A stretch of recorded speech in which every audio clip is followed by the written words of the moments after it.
안녕하세요 여러분. 제 이름은 알렉세이 패치입니다. 오늘은 5월 10일입니다. 이번 방송에서 함께 오늘 하루를 정리해 보겠습니다. 오늘 전 세계가 모스크바에서 열린 이른바 승리권난 퍼레이드와 사실상 휴전이 아닌 이상한 휴전에 대해 이야기하고 있습니다. 블라디미르 푸틴이 갑자기 전쟁 종식에 대해 말하기 시작했고, 트럼프는 3일간의 휴전에 대해 보고하고 있지만 전선의 상황은 전혀 휴전처럼 보이지 않습니다. 동시에 유럽에서 무슨 일이 일어나고 있는지, 트럼프가 꿈꾸는 전선의 침묵이 왜 크렘린의 또 다른 피비린내 나는 허세로 드러났는지에 대해 이야기해 보겠습니다. 블라디미르 푸틴이 어떻게 협상 기회를 모색하고 있는지도 알아보겠습니다. 중동에서 무슨 일이 일어나고 있는지, 그리고 물론 수수께끼 같은 한타 바이러스가 이미 우크라이나에 가까이 다가온 상황에 대해서도 이야기해 보겠습니다. 자, 시작하기 전에 언제나처럼 유튜브 채널 구독과 좋아요, 그리고 사랑이라고 댓글을 남겨주시길 부탁드립니다. 이 영상 아래 여러분의 어떤 댓글이든 남겨주세요. 그리고 제 텔레그램 채널 패치뉴스도 구독해주세요. 링크는 이 영상 설명란에 있습니다. 먼저 5월 9일 저녁, 이미 승리 퍼레이드가 끝난 후 블라디미르 푸틴의 연설부터 시작하겠습니다. 이 연설은 이미 절망의 연설이라고 불리고 있습니다. 블라디미르 푸틴은 퍼레이드가 끝난 후 1년의 발언을 했는데, 그는 이를 전쟁의 결말에 가까워지고 있다고 표현했습니다. 그는 이렇게 말했습니다. 인용하자면, 저는 우크라이나 분쟁이 끝나가고 있다고 생각합니다. 이게 우리에게 어떤 의미일까요? 안타깝게도 여기서 말하는 것은 평화에 관한 것이 아닙니다. 이것은 독재자가 그의 표현대로라면 자신의 길이 너무 깊어졌다고 느끼고 있다는 의미입니다. 그는 유럽인들과 미국이 러시아와의 대립이라는 길을 만들어내고 이제는 오른쪽이나 왼쪽으로도 움직일 수 없게 되었다고 말했습니다. 즉, 블라디미르 푸틴은 전선 상황이 자신에게 불리하게 전개되고 있는 바로 지금 평화에 대한 준비가 되어 있다는 환상을 팔려고 하는 것입니다. 전쟁연구소의 자료에 따르면 올해 처음으로 우크라이나군이 러시아군이 점령하는 것보다 더 많은 영토를 되찾기 시작했다고 합니다. 그렇습니다. 실제로 그는 시간을 벌려고 하고 있으며 휴식기를 이용해 자신의 패배한 부대를 재정비하려는 것입니다. 그리고 예상대로 블라디미르 푸틴이 결국 시진핑과 연락을 취할 것으로 보입니다. 왜냐하면 다음 주말에 도널드 트럼프가 베이징으로 떠나기 때문입니다. 확실합니다. 만약 시진핑이 트럼프와의 만남 이후에 푸틴과 그 내용을 논의한다면 말이죠. 하지만 푸틴의 이런 평화로운 태도 뒤에는 포로 교환 문제에 대한 부패와 조작이 숨겨져 있습니다. 블라디미르 푸틴은 냉소적으로 이렇게 말했습니다. 인용하자면, 우리는 이미 5월 5일의 교환을 위해 500명의 명단을 우크라이나에 전달했습니다. 처음에는 반응이 확인해봐야 한다는 식이었고 아마 500명이 아니라 200명일 수도 있다고 했습니다. 그리고 나서 그들은 완전히 사라졌습니다. 그들은 교환에 준비가 되어 있지 않습니다. 물론 이것은 거짓말입니다. 왜냐하면 실제로는 우크라이나가 원칙적으로 모스크바에서 열리는 전승절 열병식 기간 동안 휴전에 동의했고, 그 대가로 러시아가 1000대1000의 포로 교환 공식에 동의하는 것이었습니다. 실제로는 푸틴이 이미 전승절 열병식을 치른 후 위협이 사라지자 다시 한번 우크라이나 수호자들의 실제 교환 명단을 차단하고 있습니다. 동시에 독재자는 도널드 트럼프가 5월 9일부터 11일까지 3일간 휴전을 제안한 것에 대해 언급했습니다. 푸틴은 러시아가 동의했다고 주장했지만 5월 10일의 사실들은 다른 이야기를 하고 있습니다. 지난 밤에만 해도 전선에서 이 가짜 휴전 체제 위반이 100건 이상 기록되었습니다. 휴전은 존재하지 않습니다. 이것은 예비 전력을 이동시키기 위한 연막일 뿐입니다. 동시에 우크라이나는 러시아 연방이 대규모 공격을 하지 않았기 때문에 이틀 동안 장거리 타격을 자제하고 있습니다.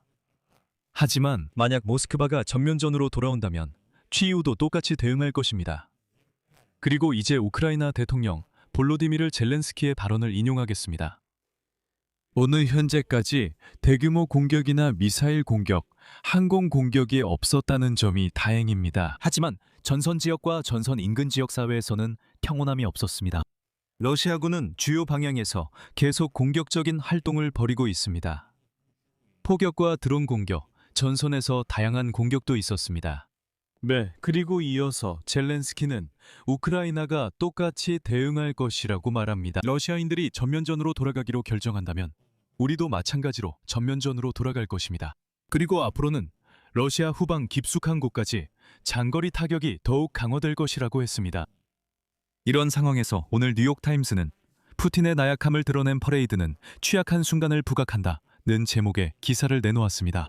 분석가들은 붉은 광장에 현대식 장갑차가 없었다는 점을 지적합니다. 이것은 우연이 아니라 우크라이나의 장거리 무인기와 미사일 공격의 직접적인 결과로 크렘린이 모스크바의 경계를 강화하고 힘을 과시하는 것을 포기하게 만들었습니다. 그리고 러시아 독재자가 전쟁의 끝에 대해 말할 때 그는 안타깝게도 평화를 의미하지 않습니다. 푸틴은 분명히 지금 어떤 형태로든 협상 방식을 찾고 있으며 시간을 더 끌기 위해서입니다. 한편으로 푸틴은 기반을 다지려고 시도하고 있습니다. 실질적인 승리 없이 이 전쟁에서 최소한의 휴전이라도 얻어내려는 것입니다. 하지만 러시아인들에게는 이것을 일종의 승리로 포장해야 합니다. 동시에 가짜 휴전에도 불구하고 하루 동안 정령군의 손실 수치는 인상적입니다. 우크라이나 군 총참모부에 따르면 점령군 840명의 추가 손실이 있었고 러시아의 총 손실은 134만 1110명을 넘어섰다고 합니다. 가장 흥미로운 점은 포병으로 포병체계 75기가 파괴됐습니다. 이것은 새로운 지상 로봇 시스템으로 강화된 우크라이나의 대포병전이 선제적으로 잘 이루어지고 있다는 것을 의미합니다. 전선에 관해서는 도네츠크 지역이 가장 심각한 상황입니다. 그곳에서는 리만 방어전과 포크로프스크 지역에서 전투가 벌어지고 있습니다. 수미 지역 국경 근처에서 폭격이 있었다고 보고되고 있습니다. 총 10개 이상의 거주지가 공격을 받았습니다. 세계 정세에 관해서 말씀드리겠습니다. 지정학적 맥락에서요. 오늘 5월 10일 이란은 파키스탄을 통해 마침내 미국의 휴전 관련 1페이지짜리 각서에 대한 답변을 보냈습니다. 이란 관료 에브라임 레자이는 오늘 미국이 어떤 양보를 해야 한다고 밝혔습니다.